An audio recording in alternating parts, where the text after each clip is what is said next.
강연 주제는 인간 감정을 읽는 반창고라는 주제로 진행이 되고요. 저희 카이스트에 계시는 조영호 교수님께서 수업을 진행을 해주시겠습니다. 큰 박수로 맞이해주시기 바랍니다.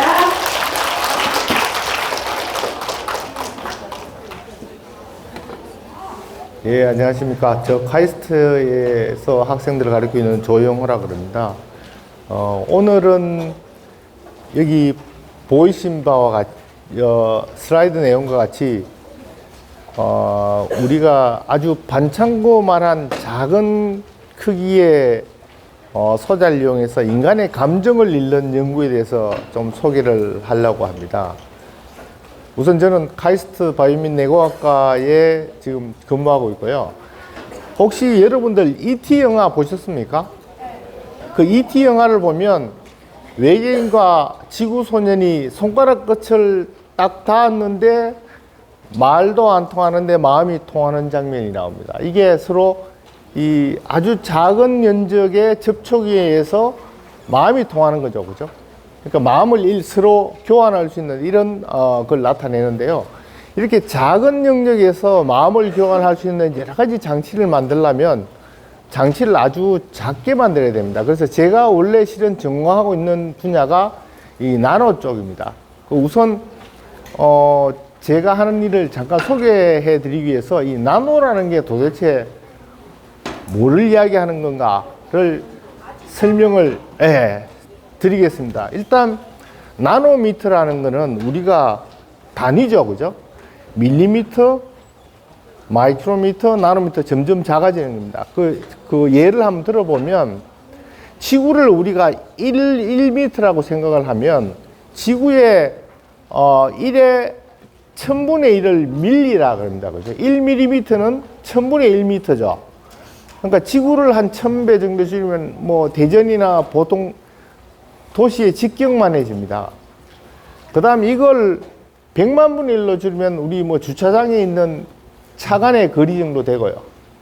이 나노라는 게 10억 분의 1입니다. 10억 분의 1. 지구를 10억 분의 1로 줄이면 1원짜리 동전만해집니다. 그래서 즉 다시 말하면 이 나노 기술이라는 게 지구를 1m로 봤을 때 1원짜리 동전만한 크기, 그 정도의 크기를 다루는 기술입니다. 아주 작게 만드는 기술들이죠. 그래서 우선 이 나노 기술을 왜 할까? 사람들을 뭐 작게 만들어서 뭐 하나를 보기 위해서 우선 우리가 쓰고 있는 제품들이 어떻게 변했는지를 한번 보시면요. 컴퓨터가 옛날에는 교실만 했거든요. 이 교실만한 컴퓨터가 지금은 아주 포켓에 들어갈 정도로 작아졌죠. 그리고 보면 저장 용량, 이 컴퓨터 정보를 저장하는 기계들도 점점 작아졌고요. 그 다음 우리가 쓰고 있는 전화기를 한번 보세요. 옛날 수동식 전화기에서 점점 작아져서 지금 휴대 전화기로 크기가 점점 작아지고 이제 손목에 찰 수 있는 정도로 작아졌죠. 우리가 듣는 음향기기를 보면 예전엔 큰 이렇게 LP판이라고 해서 이런 디스크를 들었는데 요즘은 CD라고 해서 아주 작아졌죠. 그러니까 CD 뒷면을 보시면 작은 홈들이 나옵니다. 이런 홈들이. 이게 마이크로미터, 나노미터 정도의 지금 크기를 가지고 있습니다. 그래서 어떻게 보면 우리가 나노 기술이라고 하는 게 아주 작아서 눈에 안 보여서 그렇지 여러분들 주변에 실은 이미 와 있는 겁니다. 지금 가지고 계신 그 휴대폰 안에도 들어가 있고요. 그래서 보면 첫 번째 우리가 생각을 해보면 그 왜 제품들이 점점 작아질까? 그 질문부터 이제 시작을 합니다. 왜 사람들이 자꾸 컴퓨터도 그렇고 전화기도 그렇고 왜 자꾸 작게 만들까를 한번 보시면 우선 물건이 점점 작아지는 물건이 있고 커지는 물건이 있습니다. 작아지는 물건들이 아까 이야기했던 컴퓨터, 전화기 이런 것들에 반해서 점점 커지는 물건들이 있죠. 항공기, 기차, 선박 이런 건 자동차도 점점 커지고요. 그러니까 보통 우리가 보면 쭉 생활하다가 우리가 잘 못 느껴서 그런데 어떤 제품들은 점점 작아지고 어떤 제품은 점점 커진단 말이에요. 왜 그럴까? 우선 그래서 오늘 말씀드리고자 하는 것은 왜 작게 만들까입니다. 그래서 우선 별이 하나 나왔죠. 오른쪽에. 오늘 슬라이드 중에서 별이 있는 슬라이드가 딱 3장이 있습니다. 그 3장이 제가 하고 싶은 이야기인데 그 3장을 이야기하기 위해서 나머지 슬라이드가 다 들어온 겁니다. 그래서 제일 첫 번째 질문입니다. 이 3가지 별이 우리가 잘 생각해야 될 질문들을 적어 놓은 거예요. 첫 번째는 왜 작게 만들까?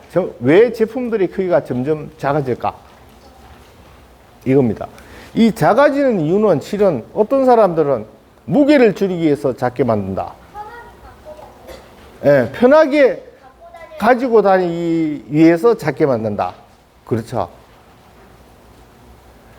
근데 휴대전화기가 처음부터 휴대하기 위해서 전화기가 만들어진 건 아니거든요.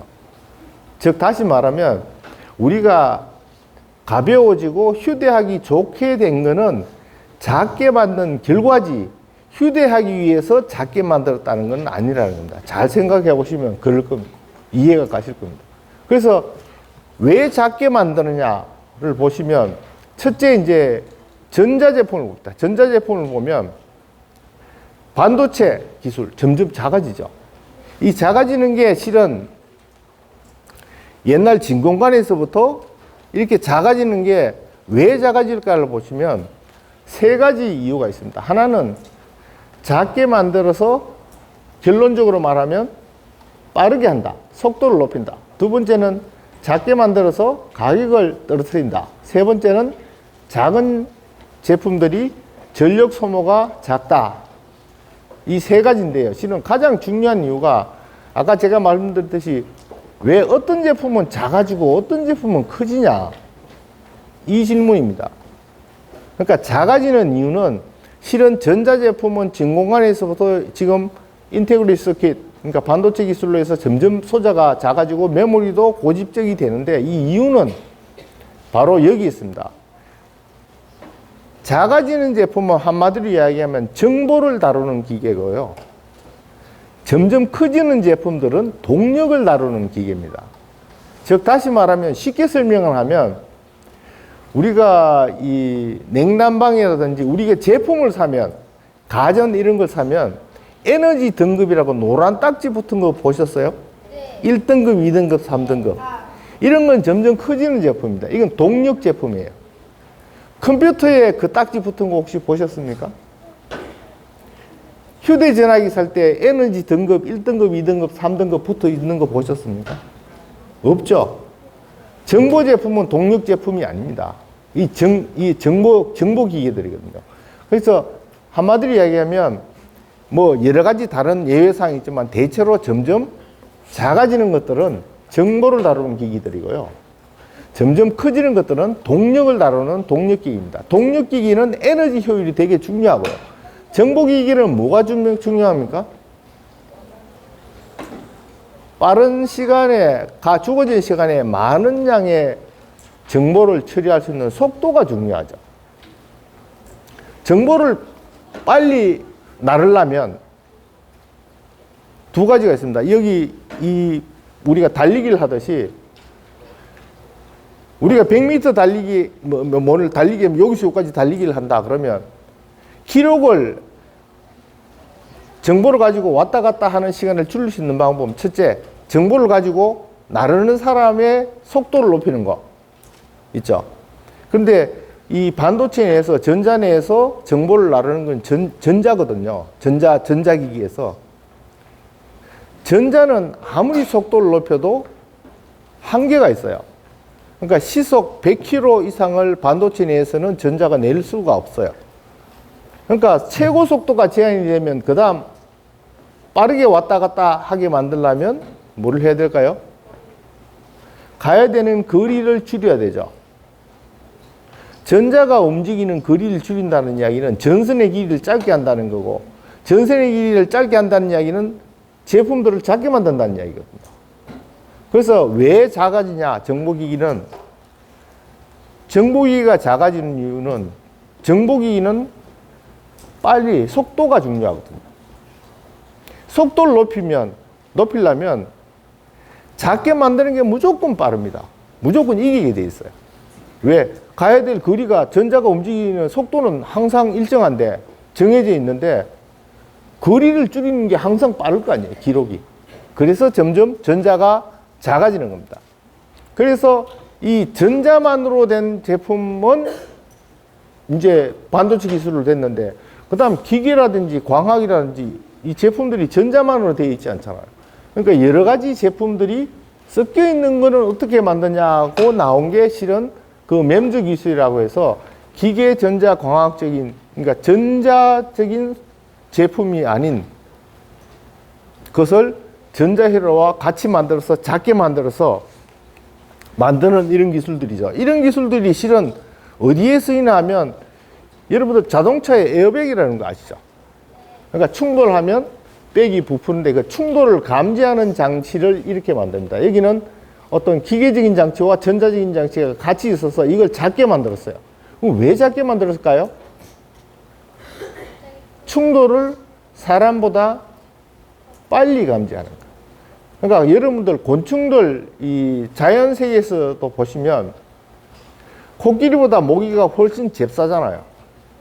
날렵하죠. 민첩하잖아요.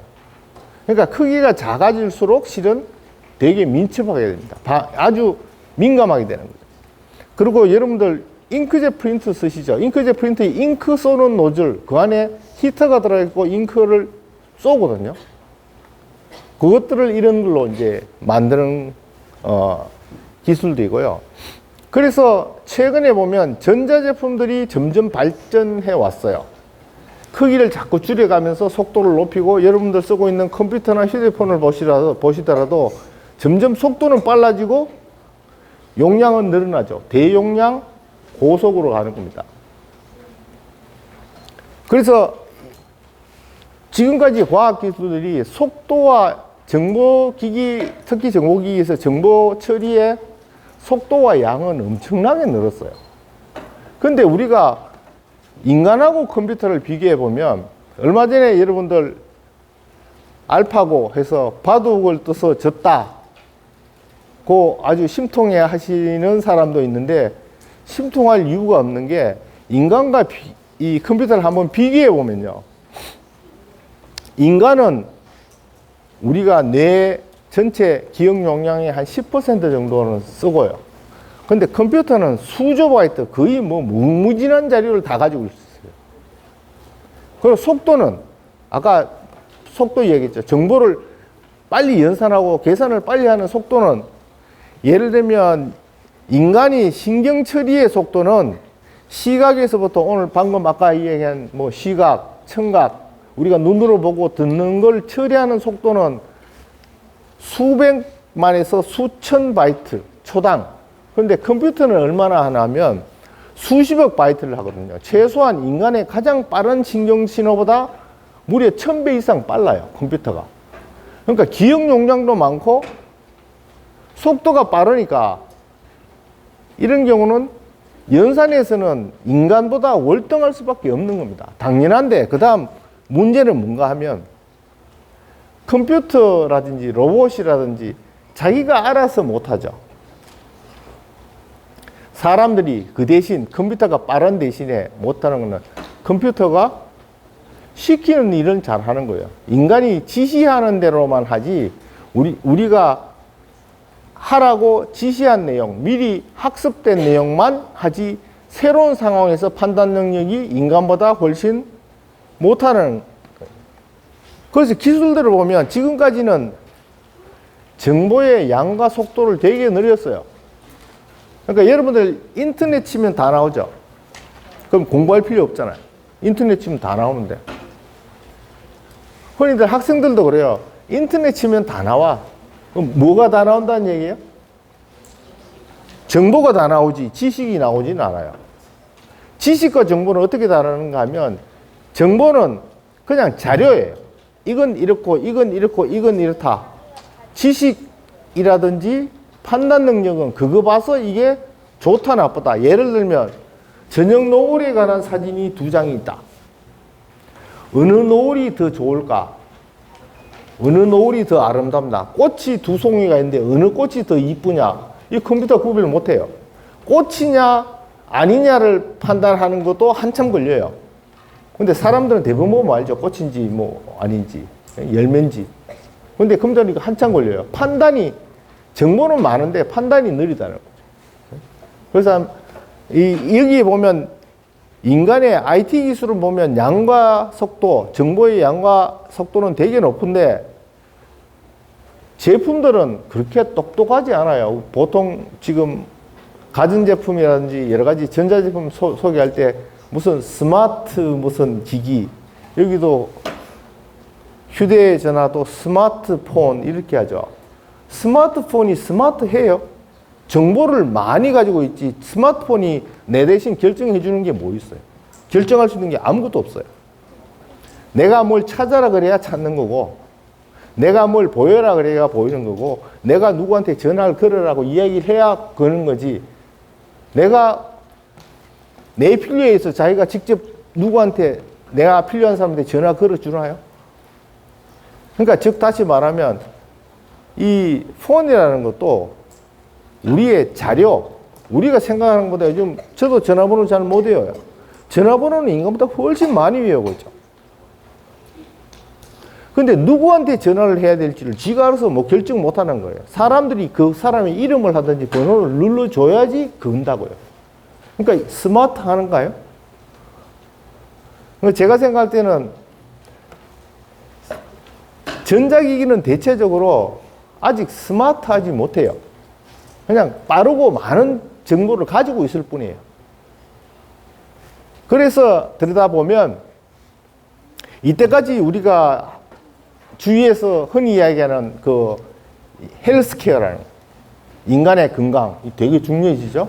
그리고 학생들이 요즘 많이 보는 AI, 인공지능 이게 화두거든요. 인간의 건강과 인공지능에 관한 문제들이 되게 많이 있는데 지금 헬스케어 쪽을 보시면 전부 육체적인 상태만, 건강만 체크를 해요. 예를 들면 혈압, 맥박, 혈당, 오늘 운동, 그리고 오늘 만보계 해서 몇 걸음 걸었냐. 이거 채고, 이거를 관리하고 있거든요. 이거 전부 신체적인 건강이죠. 근데 빠진 게 뭘까요? 인간은 뭐로 구성되어 있나요? 육체와 정신으로 구성되어 있죠. 정신 관리에 관한 건 없잖아요. 지금. 육체 건강만 하고 있다고요. 그러니까 정신이 지금 빠져 있고, AI에서는 뭘 하나 봐요? 정신은 뭐로 나눠져요? 생각과 마음으로 나눠지고, 이성과 감성으로 나눠져요. AI라는 거는, 요즘 AI라는 거는 뭐를 대상으로 하고 있나요? 이성적인 생각과 객관적인 사실을 근거로 해서 해요.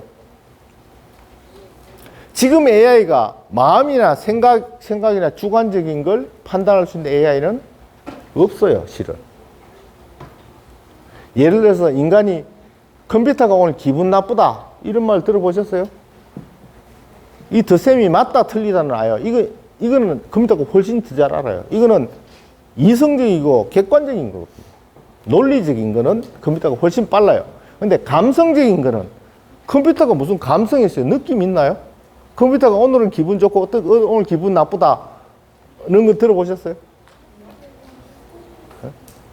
그래서 오늘 제가 감정만 참고로 하는 거는 뭐를 뜻하나 하면 인간의 육체적인 건강이 아니고 인간의 정신적인 건강을 관여하는 기술을 만드는데 정신적인 건강 중에서도 생각이나 이성적인 것보다 마음과 감성적인 영역을 우리가 알 수 있는 기술을 개발하면 좋겠다. 거기에 대해서 제가 소개를 해드리는 거예요.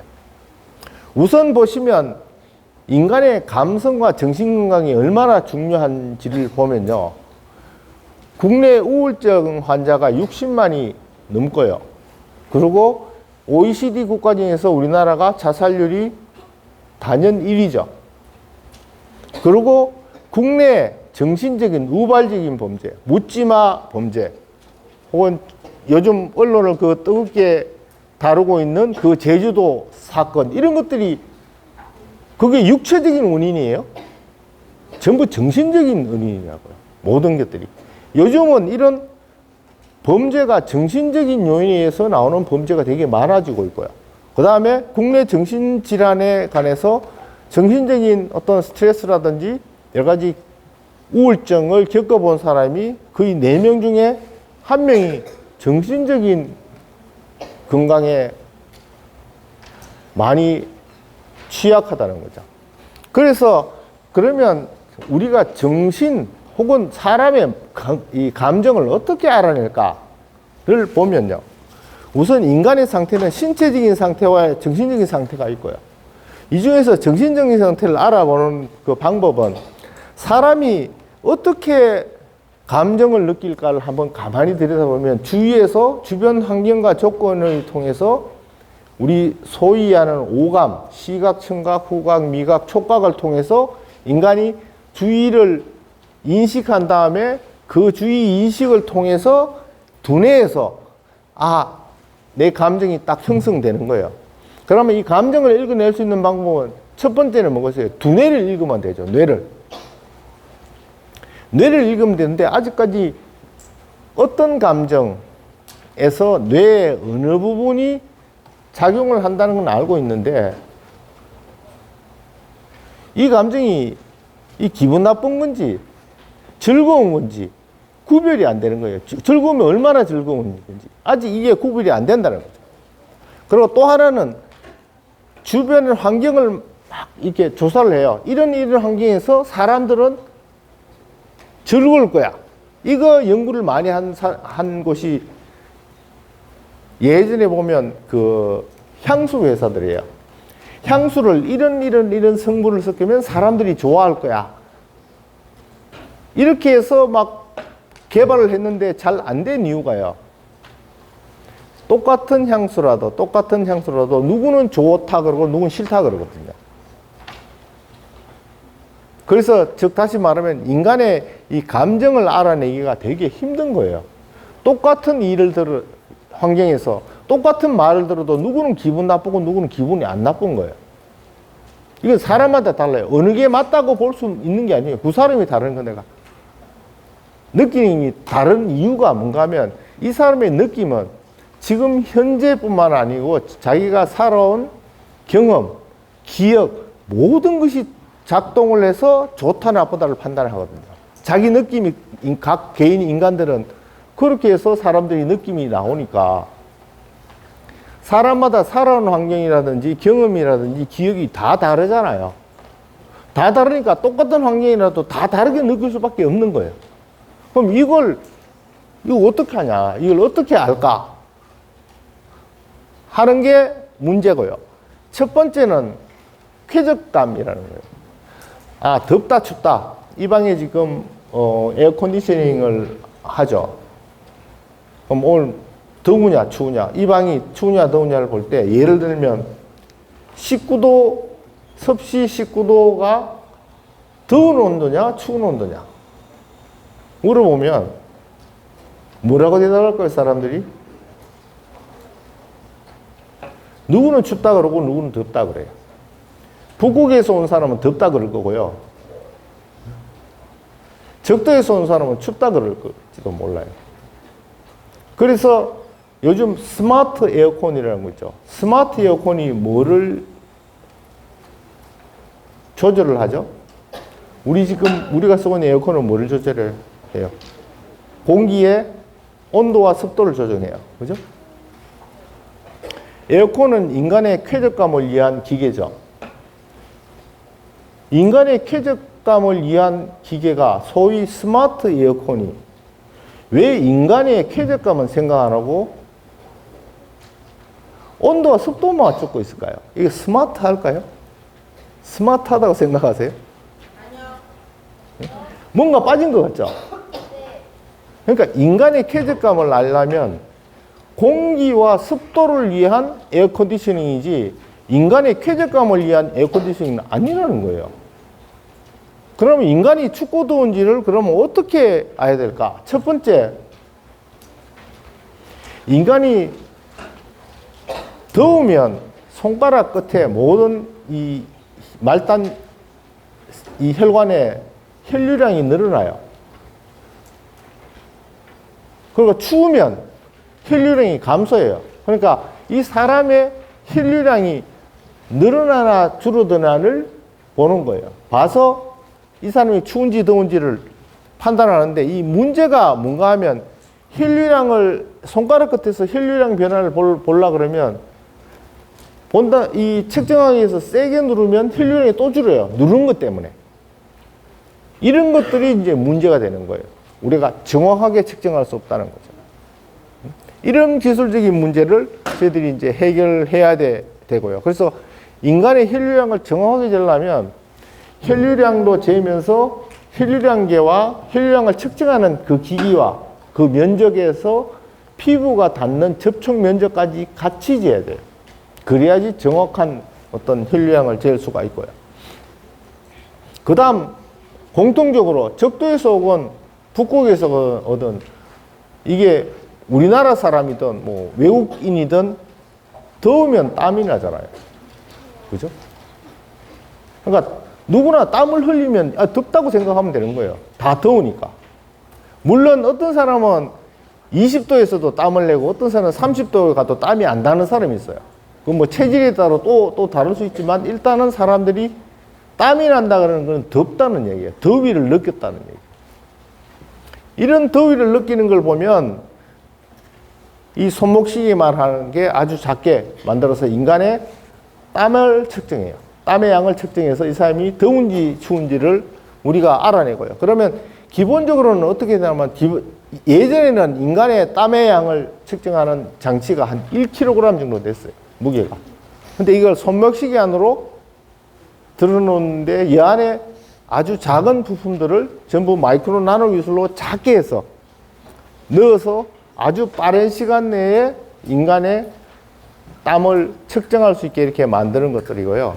그리고 인간이 추우냐에 따라 더우냐에 따라서 피부의 경도가 바뀌어요. 피부가 단단하게 되는 정도가 바뀐다. 이런 것들을 이제 측정을 해서 인간이 추운지 더운지를 알아요. 그래서 예전에는 예를 들면 인간의 쾌적감을 위한 이 에어컨디셔닝이라는 게 에어컨이라는 게 내부의 온도, 습도, 청정도 이런 것만 따졌어요. 최근에 오면 외기 온도도 같이 봐요. 외부 기온이 얼마냐에 따라서 그 다음 내부 온도를 다시 조절하는 게 나오는데 이건 별로 스마트하지 못하다는 거죠. 이거는 실은 에어컨디셔닝이 말 그대로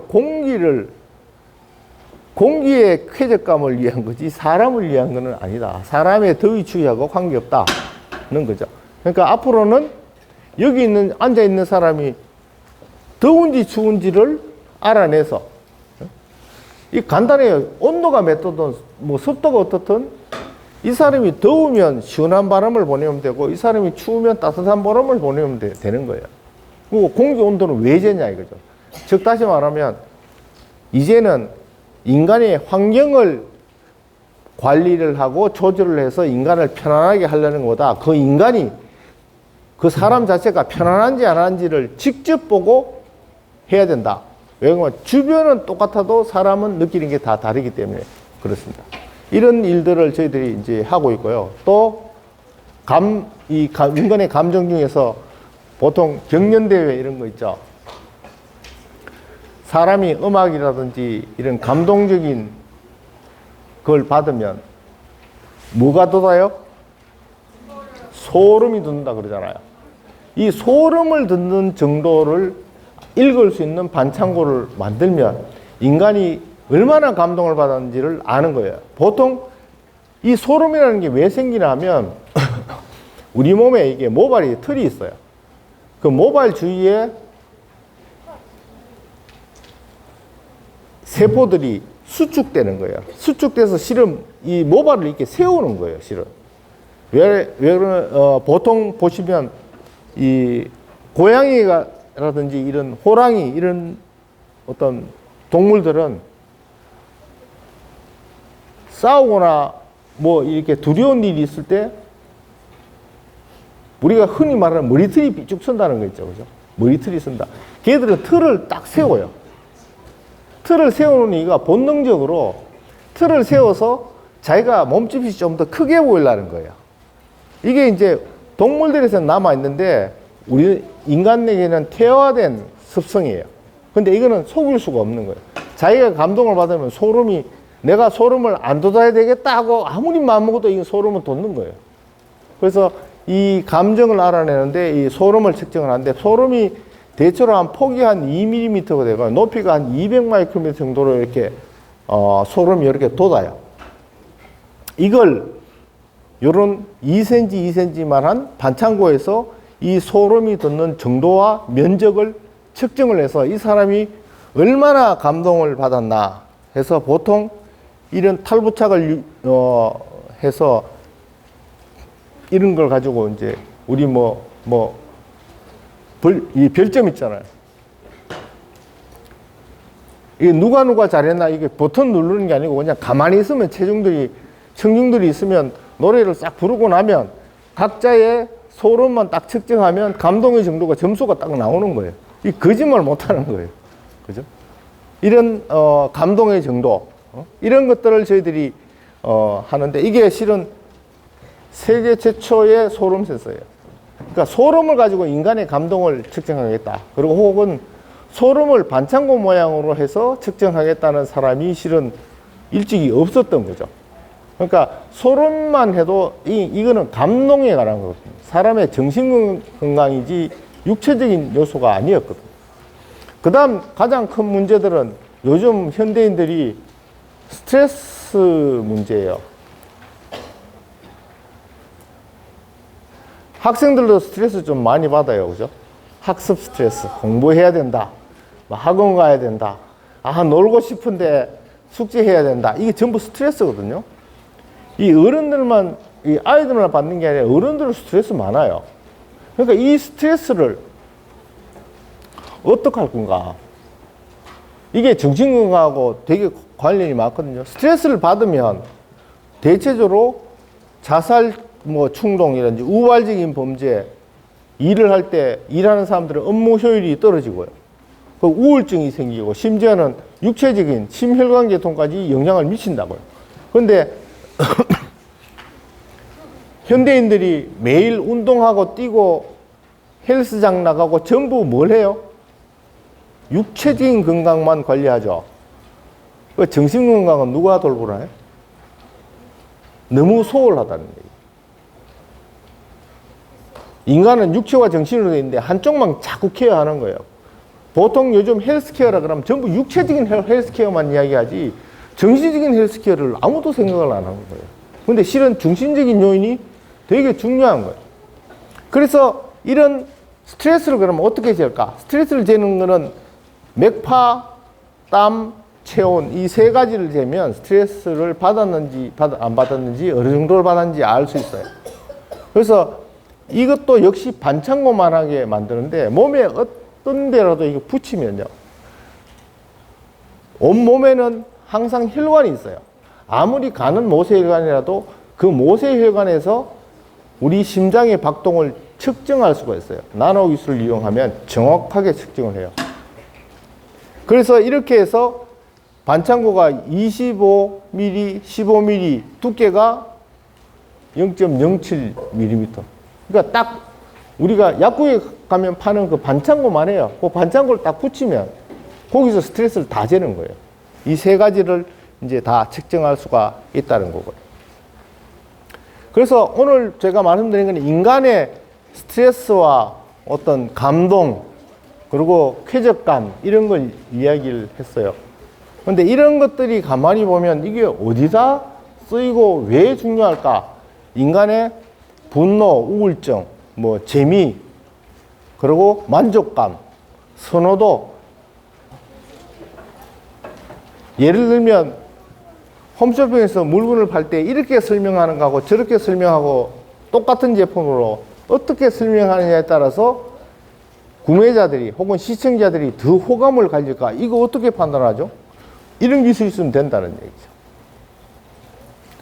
그래서 이런 것들이 여러 가지 예술 작품들에도 사용할 수 있고요.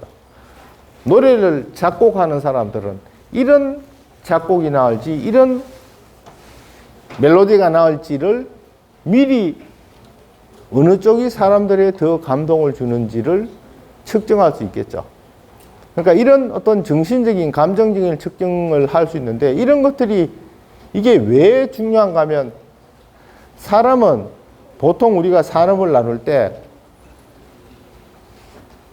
문화, 예술, 자동차, 스마트홈, 로봇, 헬스케어 이렇게 나누잖아요.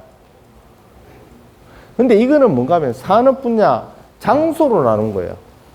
내가 자동차를 타느냐, 집에 있느냐, 병원에 가느냐, 극장에 있느냐, 이거죠. 여기마다 우리가 전부 다른 제품을 개발하고 있다고요. 근데 문제는 가만히 보세요. 거기 있는 사람은 같은 사람이에요. 제가 조금 아까 자동차를 타고 왔고요, 인천에. 그럼 지금 여기 와 있잖아요. 그러니까 제가 여기 계시는 모든 분들이 각자가 환경은 계속 바뀌어요. 댁에 가정에 있기도 하고, 직장에 있기도 하고, 학교에 가기도 하고, 뭐 학생들은 학원에 갈 수도 있고, 학교 갈 수도 있고, 뭐 PC방에 갈 수도 있고, 뭐 여러 가지 상황들이 있죠. 그런데 그 사람이 기분이 나쁜지 좋은지는 똑같은 거예요. 이런 정신적인 건강에 관한 기술은 사람의 때와 장소에 관계없이 사람은 다 동일하니까 사람을 관찰하는 연구는 어디든지 다 적용할 수 있겠죠. 그래서 오늘 제가 뭐 간단하게 설명을 해드렸는데 지금 나노는 제가 좀 설명을 해드릴 거예요. 그 다음 이런 인간의 감정을 알아내는 기술을 하려면 뭘 더 공부해야 되는지를 보면 바이오를 공부해야 돼요. 생물학을 공부해야 돼요. 왜냐하면 인간의 피부에서 인간의 생리학적인 특성이 뭐냐를 알아야 돼요. 그래서 어디를 측정하면 무슨 어떤 감정을 알 수 있을까? 그럼 생물학을 좀 알아야 되겠죠? 그 다음 여기서 측정한 신호를 모으고 처리하고 분석을 해야 되죠. 분석을 하면 뭐 하겠어요? 그 다음에 판단을 해야 되죠. 땀이 얼마나 나면 얼마나 더운 거냐. 소름이 얼마나 더우면 소름의 감동의 지수가 얼마냐. 이 기준과 방법이 있어야 돼요. 여기는 정보는 많은데 뭐가 모자라냐면 여기가 모자라죠. 자료는 많은데 이 사람이 지금 이 학생이 땀이 이만큼 나왔어요. 시간당 이만큼 나왔고 옆에 학생들이 이렇게 또 뭐 얘보다 반만큼 나왔다. 그러면 얘가 얘보다 이 학생보다 더위가 반이냐? 그건 모르는 거예요. 반이 나왔다는 건 정보고요. 그래서 어쨌다는 건데 얼마나 더 덥다는 건데 이거는 지식이에요. 그러니까 여러분들 항상 컴퓨터 인터넷 치면 다 나온다 그러는데 인터넷 치면 다 나오는 게 정보는 나오지 지식은 거기 없어요. 지식과 지혜는 인터넷에 없다고요. 여러분도 내일 뭘 하라고? 내일 뭘 할까? 이 일도 이것도 있는데 내가 내일 뭘 할까?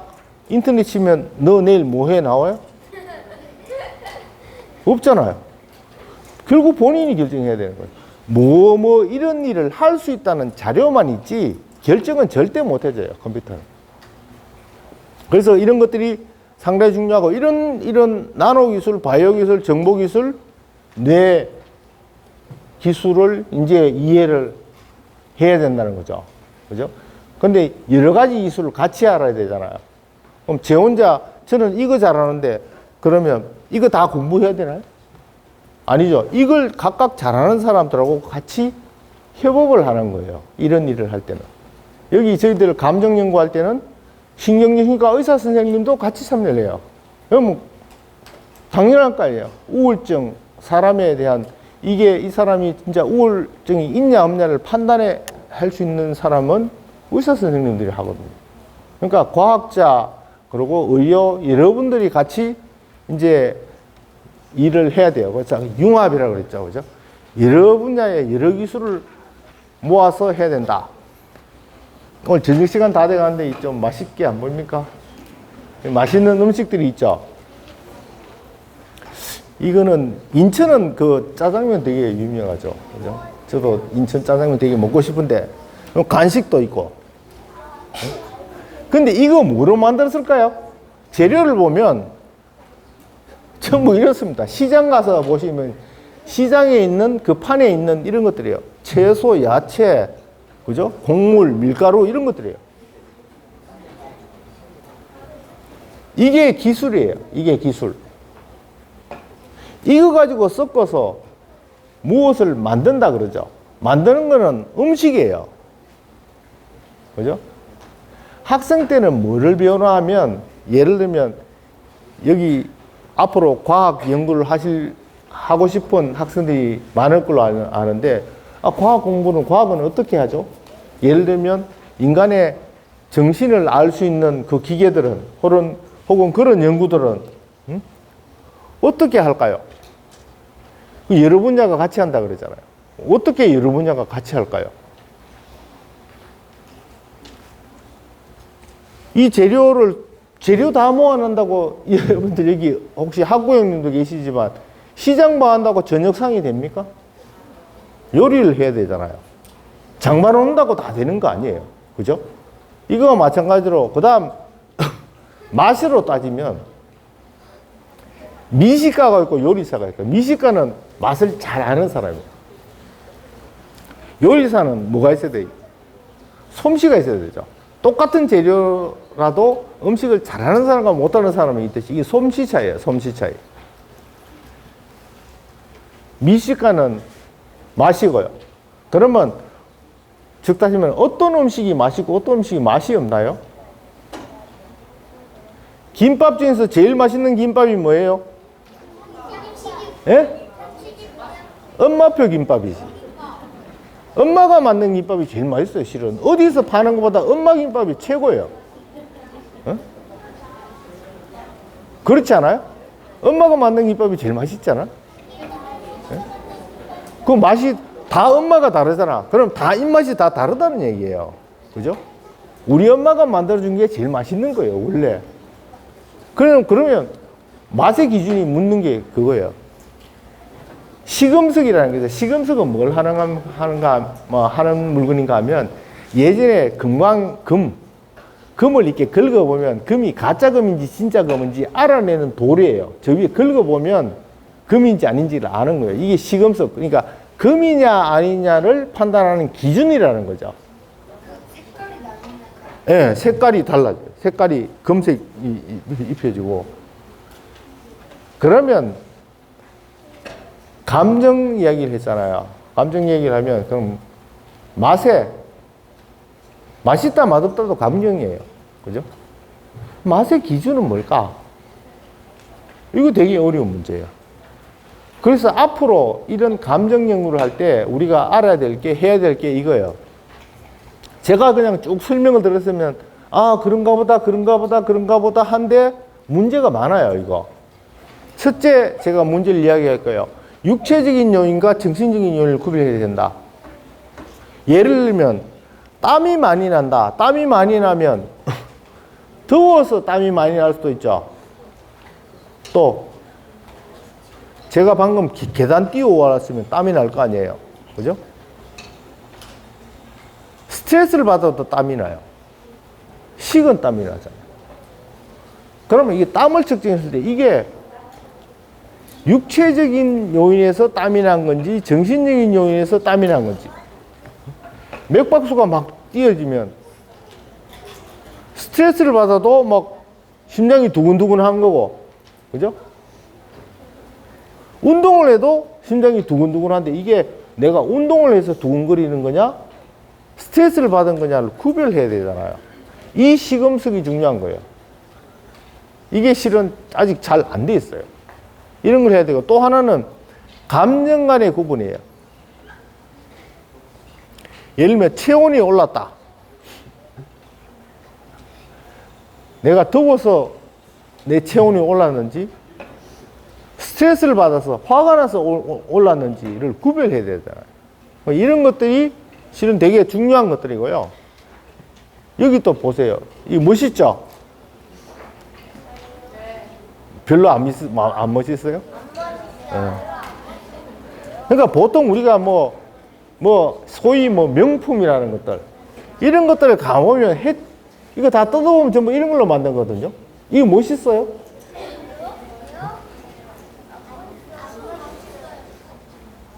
그래서 멋에 관해서는, 아까 맛에 관해서는 미식가가 있고 요리사가 있다고 그랬잖아요. 멋에 관해서는 멋쟁이가 있어요. 내가 옷을 잘 입는 사람, 멋쟁이죠. 또 명장은 멋진 옷을 만드는 사람이에요.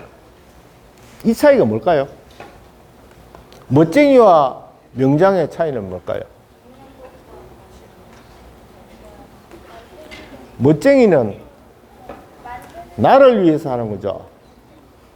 내가 멋있게, 나를 돋보이기 위해서 멋을 내는 거예요.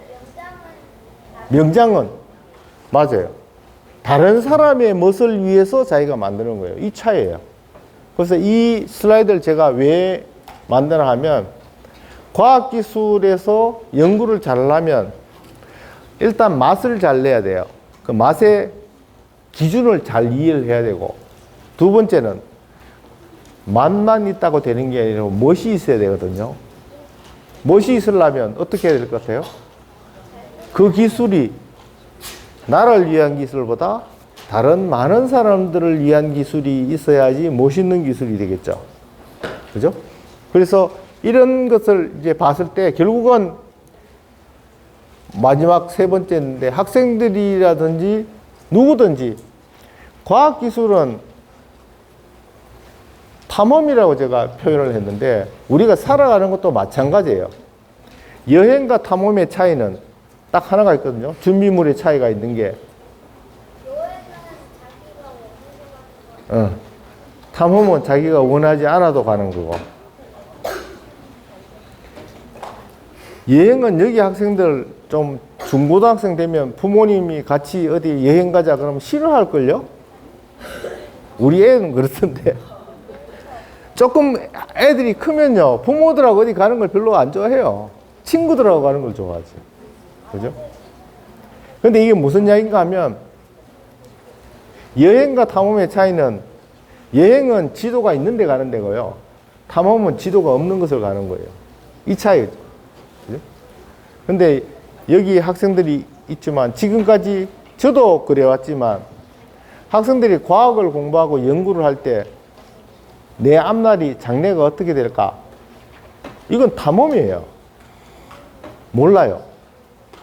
부모님도 몰라요. 그러니까 함부로 너 어떻게 하라고 자꾸 이야기하면 조금 안 받을 수가 있어요. 예를 들면 저는 이제 학교에 있어서 고만고만 학생들을 쭉 보잖아요. 아, 요즘 학생들은 생각이 이래, 이런 습성이 있고, 사회는 어떻게 바뀌었고, 지금 직장은 어떻게 되고 있고, 회사는 어떻게 되고 있고, 이걸 안다는 얘기예요. 근데 부모님들은 자기가 자라왔을 생각을 하거든요.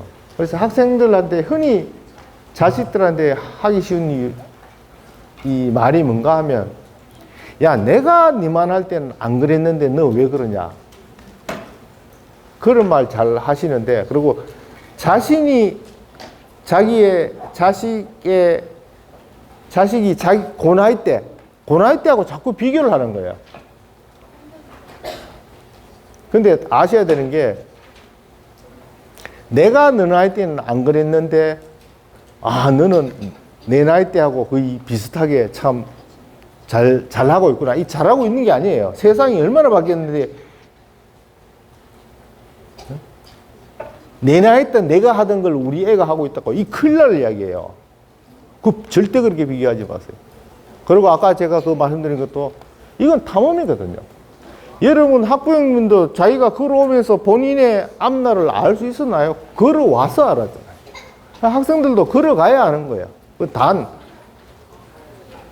걸어갈 때 아까 얘기했듯이 어떻게 맛을 낼까? 혹은 무엇을 낼까? 즉 다시 말하면 내가 어떤 적성을 가지고 있고 뭘 잘하지? 어떤 음식을 잘하지? 어떤 데 솜씨가 있지? 이걸 잘 생각하셔야 되고, 그 다음에 그 솜씨를 나 말고, 내 멋낸 데 쓰지 말고 다른 사람이 필요한 쪽으로 자꾸 쓰게끔 하는 게 저는 생각할 때 과학자의 길이라고 생각을 해요. 그래서 이런 거를 뜻할 때 저희들이 지금 하고 있는 오늘 소개해 드린 것도 뭔가 하면 인간을 위해서 어떤 주관적인 가치를 하려는 거예요. 이 AI라든지 알파고는 객관적인 거예요. 객관적인 판단이에요. 객관적인 판단은 컴퓨터가 훨씬 잘할 수 있다니까요. 객관적인 연산도 컴퓨터가 훨씬 잘해요. 근데 주관적인 거는 컴퓨터가 아무것도 못해요. 컴퓨터가 슬퍼요? 컴퓨터가 더워요? 추워요? 기분 나빠요? 감동받아서 이거 없는 거예요. 그건 사람만이 할 수 있는 것. 그래서 이런 것들에 관해서 우리가 앞으로 새로운 가치, 없던 기술들을 만들어낸다. 이러면 이거 완전 탐험이거든요. 이 자체도. 이 탐험을 하려면 일단 앞에 선생님께서도 말씀하시죠. 항상 호기심이 있어야 돼요. 이거 왜 그럴까? 뭐가 없을까? 내가 뭘 잘할까? 이런 걸 봐야 되고요. 그 다음에 나 혼자 모든 것을 다 공부할 수는 없잖아요. 그러니까 서로 다른 사람들끼리, 주위의 친구들끼리 서로 협동을 해서 일을 하는 방법을 배우는 게 상당히 중요해요. 혼자 뭘 할 수 있는 시대는 좀 지난 것 같아요. 그러니까 주위 친구들하고 어떻게 잘 협력할 수 있고 할 수 있는 능력도 상당히 본인의 능력, 학생들의 능력하고 상당히 관련이 있고, 마지막으로 아까 얘기했지, 멋을 내는 거. 나 말고 다른 사람을 위해서 열심히 노력하는 거. 이런 것들이 상당히 중요하다고 생각합니다. 오늘 뭐 두서없이 제가 발표를 했지만 감사합니다. 여기서 강연을 마치기로 하겠습니다. 예.